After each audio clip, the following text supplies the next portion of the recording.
Watch Bucket Strategy Investing online at wealthhead.com.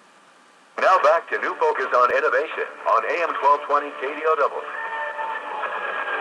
Welcome back to New Focus on Innovation, brought to you by New Focus Financial Group. This is all about the cognitive era, and we have Sandy Carter with IBM here with us. I want to get straight to the callers because we are getting bombarded by folks that have questions for Sandy. Let's start with Magnus. Magnus, welcome to the show. Thank you. What is your company and what is the question that you have for Sandy? Well, I have to. We have developed telerobotic games, so we build real robots that you can remote control over the internet, and we are discussing if we can use HoloLens in this. Well, how should I explain this? Have you tried to use AI, cognitive computing, in virtual games?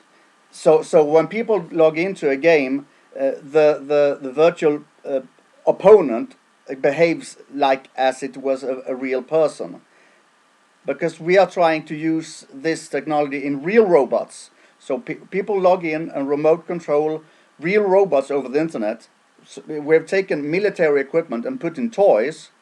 Wow. And we are trying to make these robots to move as if they are controlled by people. So, yeah, that's a great question, Magnus. So let me tell you what we've done so far.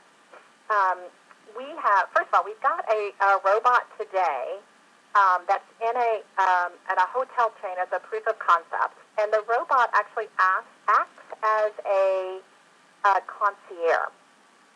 So I think quite interesting what he is able to do, and I think my next one will be definitely a she, I have to say. But what he is able to do is to use a whole series of cognitive services or APIs yes. in order to interact, interpret intent behind words, assign classifications, trigger an action based on what was being said. So, for instance, walking up to the robot in a hotel as a concierge, you might say, hey, I want to know what the best museum is to visit.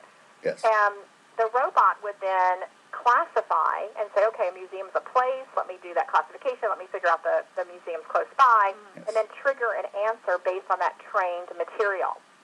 It could also do branching of conversation. So, oh, wow, here's the museum. I could help you order the tickets.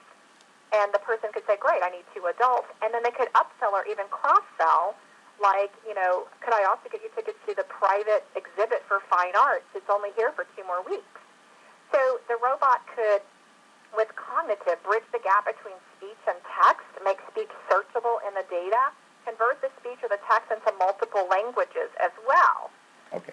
But it could also tailor it based on your personality. So it could leverage from a tweet or a Facebook page the personality. So if you're playing a game, you could embed inside of the game the cognitive elements and maybe even have multiple types of games or scenarios inside of that game based on, what that person's personality is, what they might like the best. And we do this today in a couple of different games. We have embedded APIs inside of Minecraft, which a lot of kids love. I didn't know Yes. that. Yeah. Yes. And we are using that in Austin city schools, and they're having kids use and develop more APIs using Minecraft and cognitive to better teach, to deal with community issues, that sort of thing.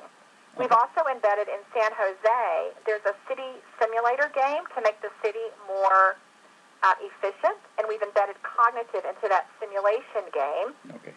We have another game called The Suspect, where you've got someone who's committed a crime. It's an entertainment game. Yes. And it uses behavioral insights from Watson. Again, as you're questioning the suspect and coming up with ideas, it uses behavioral characteristics and tone in order to modify the game so an interrogation status would be different for me versus Kim, for instance. And I could go on and on. We've also used it in augmented reality, military training, engineering design, manufacturing, the whole 9 yards. So if you're interested, I'd be happy to go into more detail later as well.